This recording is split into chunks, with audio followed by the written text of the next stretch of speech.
Oi, pessoal. Sou Fernando Tendolini, Head de Renda Variável aqui no Fator.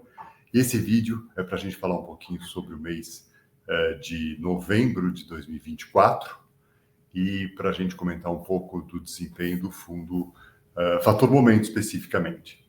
O mês de novembro de 2024 ele foi bastante complicado, principalmente aqui no nosso mercado brasileiro.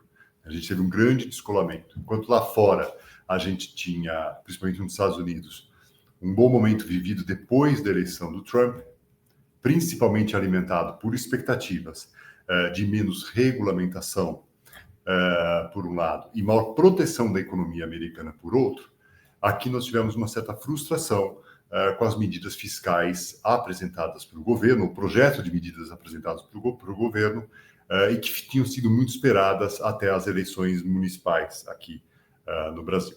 Então, lá fora a gente teve um ótimo desempenho no mercado de ações, as ações continuaram subindo, nós tivemos um bom momento, e aqui um descolamento disso.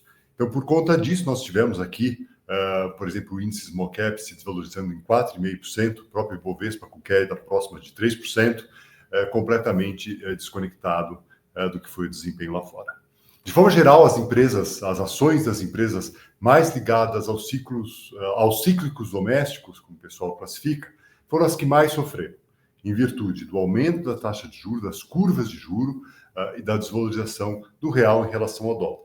Isso pesando, obviamente, no custo-oportunidade, isso pesando na percepção de risco das ações ligadas ao mercado doméstico brasileiro, principalmente.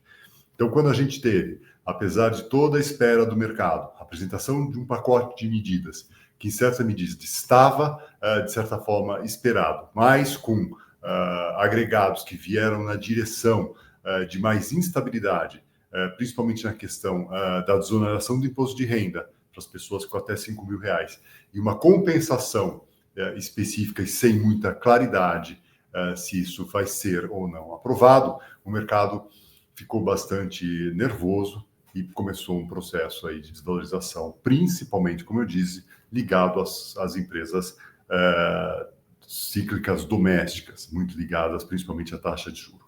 Então, quando a gente olha a carteira do fundo, que é um fundo que se dedica mais às empresas que a gente chama menores, menos ligadas aos setores exportadores, nós tivemos uma queda importante na carteira do mês de novembro aqui no fundo Fator Momento.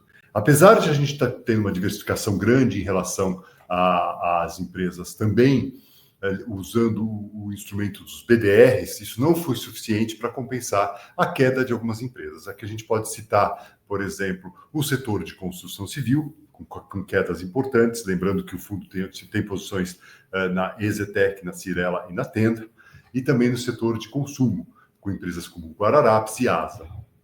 Essas duas empresas foram pesos importantes. A gente também não pode descartar, por exemplo, a desvalorização das ações da SER na carteira. Esse pessoal todo, esse conjunto de ações é que contribuiu mais fortemente para o desempenho negativo. Na ponta contrária, naturalmente, como eu vim dizendo, a alta do dólar em relação ao real favorece as empresas ligadas aos ciclos externos. Então, a gente teve CBA, a Companhia Brasileira de Alumínio, com valorização durante esse período, as ações da Gerdau também com valorização nesse período, e o setor exportador de proteínas com ótimo desempenho, não só no mês de novembro, mas durante todo o mês todo o ano de 2024, muito favorável.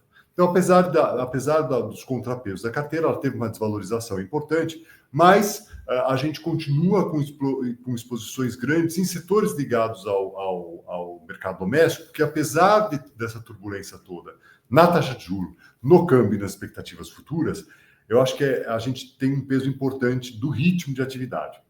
Toda vez que a gente tem as medições em relação a crescimento de PIB, a crescimento do varejo nesse fim de ano, a gente vê a força dos indicadores econômicos, com a taxa de desemprego bastante baixa, uma disponibilidade de renda alta e, portanto, os setores ligados aí, vamos dizer, ao consumo doméstico bastante fortes. A gente vê os dados, por exemplo, de vendas de vestuário fortes, vendas de hipermercados fortes, o setor automobilístico com vendas bastante fortes. Então, o fundo continua com bastante exposição ao setor de construção civil, o fundo continua com bastante exposição ainda aí ao setor de varejo, ligado principalmente ao vestuário aqui no mercado doméstico. O contraponto vem sendo feito com uma parcela importante da carteira ligada aos BDRs de empresas de tecnologia nos Estados Unidos. Então, a gente tem destaque aí para a Meta e para a Microsoft,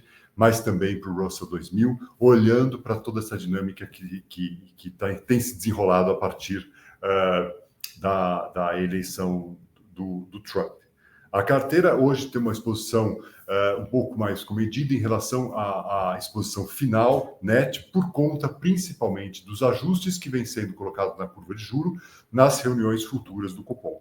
Naturalmente, isso pode impactar e, por conta disso, a exposição líquida da carteira está um pouco mais moderada em relação ao que a gente vem adotando em períodos de bonança total. Com isso, a gente pode encerrar essa nossa apresentação, de novo ressaltando que o fundo teve uma queda de 6,5% nesse mês de novembro. Foi um pouco pior do que o índice Small Cap, que acaba sendo uma referência para uma carteira mais ligada à segunda linha e mais diversificada, mas continua com um resultado de alfa positivo em relação a essa média para o ano de 2024. Bom, pessoal, para esse mês é isso. Espero que tenham gostado e até o próximo vídeo.